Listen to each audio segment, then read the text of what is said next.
بسم الله الرحمن الرحيم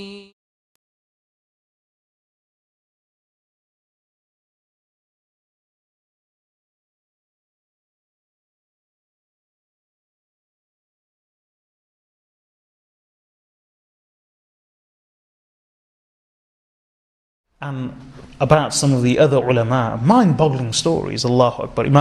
One of the most fascinating stories for me is Imam Baqi ibn Makhlad al-Andalusi. He travelled from Europe. He was a scholar from Cordoba.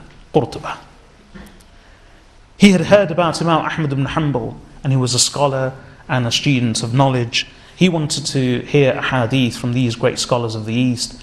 He travelled from Cordoba. You know how? On foot. From Cordoba, he set off all the way to the south, crossed the Mediterranean,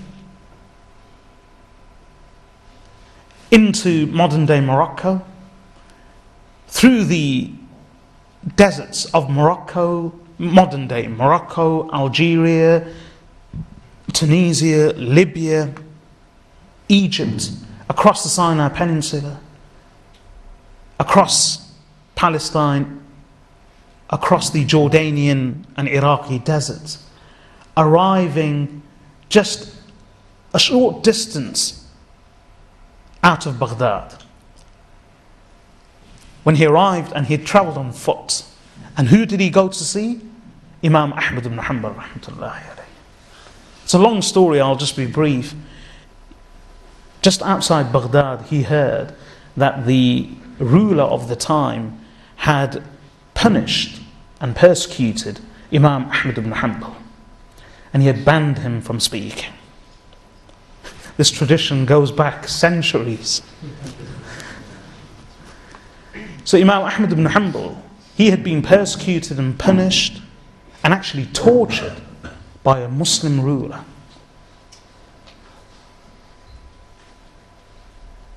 And he had been banned from speaking, teaching, holding gatherings.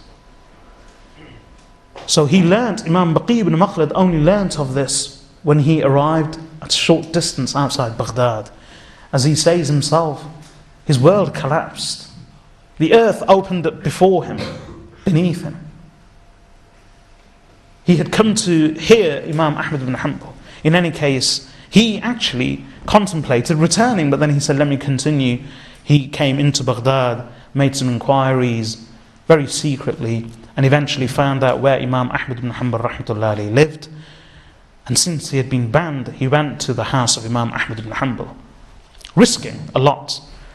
When he arrived there, Imam Ahmad ibn Hanbal came out in the corridor, and the first thing Imam Ahmad ibn Hanbal said to him, don't you realize that I have been banned from teaching or even meeting with people? What are you doing here? I.e., you'll cause problems for yourself and me.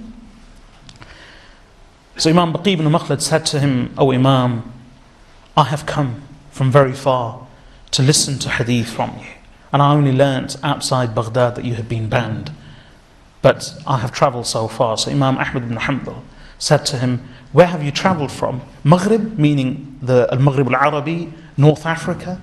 That used to be referred to as Maghrib, the whole of Maghrib. So he says, no, from even beyond that. So he said, how far beyond that? He said, across the ocean, meaning from Europe, from Andalus, from Cordoba. So Imam Ahmad ibn Hanbal said, indeed, you have travelled very far. You are the very kind of person I would love to relate hadith to and to teach, but unfortunately I have been banned. What can I do? You will expose yourself to risk and me. So Imam Baqi ibn Makhlad said to him, O Imam, if you allow, what I will do is that I'll devise a scheme whereby every day I will come disguised as a beggar.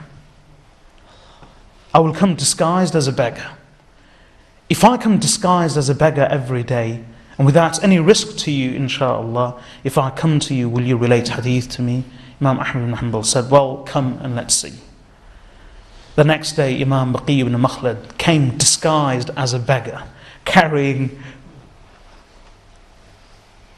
a bag and other items as beggars would, and he came wandering through the street shouting, Shay'an lillah, Shay'an lillah, oh people, give me something for the sake of Allah, for the sake of Allah. And in this way, he maneuvered himself right to the door of Imam Ahmad ibn Hanbal. And then Imam Ahmad ibn Hanbal came out and pulled him into the corridor so that no one could see him. Standing in the external corridor of Imam Ahmad ibn Hanbal's house, Imam Baqi ibn Makhlad stood there. He had a large sleeve.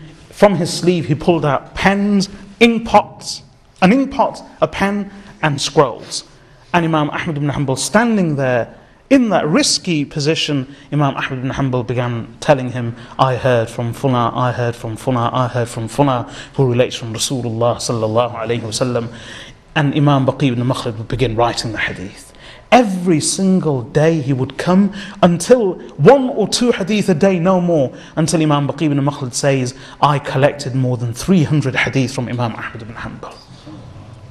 Then Allah removed that tyrant, and the ruler that came after him, he removed the ban from Imam Ahmad ibn Hanbal and honoured him. And Imam Ahmad ibn Hanbal, during his time of persecution, during his ordeal and trial, he was the Imam of the Muslims before, during the persecution, and he remained the Imam of the Muslims thereafter.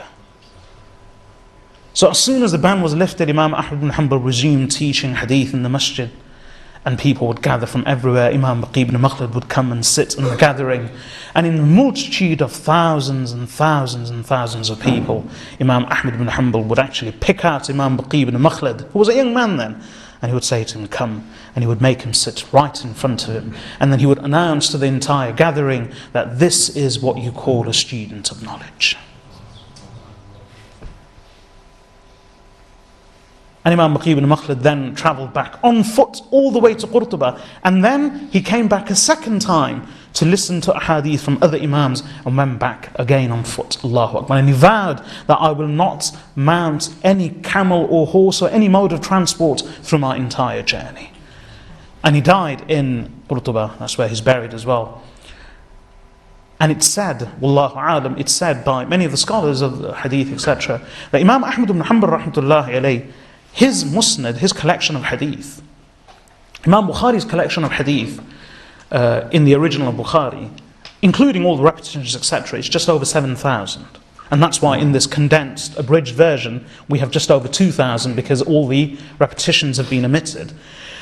Imam Ahmad ibn Hanbal rahmatullahi, imagine Imam Bukhari is just over 2,000, and it's a huge book.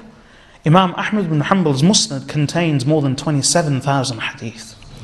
And Imam Baqi ibn Makhlad, ulama say that Imam Baqi ibn Makhlad rahmatullahi had a musnad to his name, and he actually managed to collect more ahadith and more narrations than even Imam Ahmad ibn Hanbal. But unfortunately, in the tragedy of Muslim persecution in Andalus, in Spain, when hundreds of thousands, possibly millions of books were burnt as part of the Inquisition against the Muslims as well as others, we lost the works of Imam Baqi ibn Makhlad rahmatullahi alayhi. Pray that Allah subhanahu wa ta'ala allows someone somewhere to trace them and find something. If we were to get hold of the musnad of Imam Baqi ibn Makhlad al-Andalusi, his musnad is even larger than Imam Ahmad ibn Hanbal rahmatullahi alayhi.